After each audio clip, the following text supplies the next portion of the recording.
Ayan ang estudyante. Nandito na yung service niya. Ang location ko ngayon ay nandito sa Katipunan Village, nasakop ng Taguig.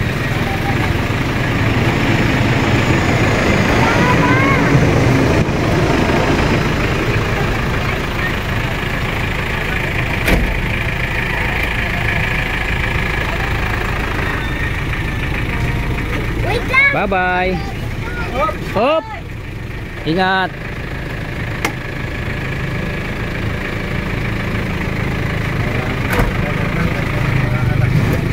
Oh, ganun nga. Wala na. Yan na, papasok na yung dalawa. Nandito ako ngayon sa bahay ni Sir Ronnie Belbosa. Kasi ang nangyari, mayroon kami sinundo sa airport kaninang alas 4. Kaya ito sasakyan ko, gamit namin. Coding kasi ito, kaya tumago muna kami rito. Papalipasan ng oras. Mayroong sadya kasi ang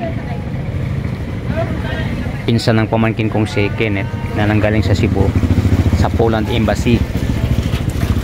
Akala namin dito sa Taguig, yung pala yun nandun sa Makati. Ang Makati kasi wala silang window time, kaya hindi namin pwedeng itakbo.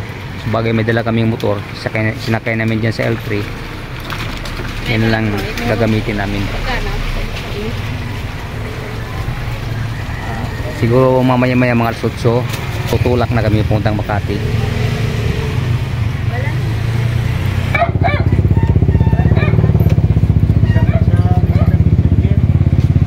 Dito kami.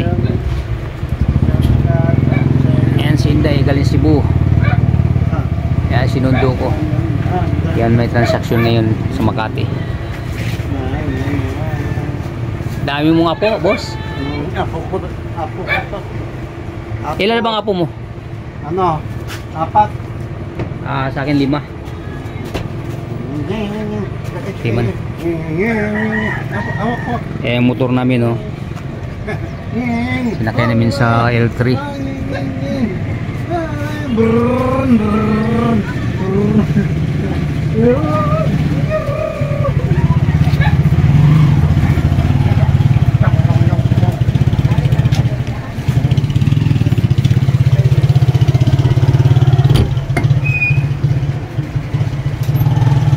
Yan si Kenneth boy. Yan ang gagamitin namin kasi coding ito, hindi Makati. Maraming salamat sa pagsama sa akin dito sa Katipunan Village na sakop ng Taguig. Bye bye. God bless us all. Ay, may dumaang aeroplano. Yun na, palapag na yun.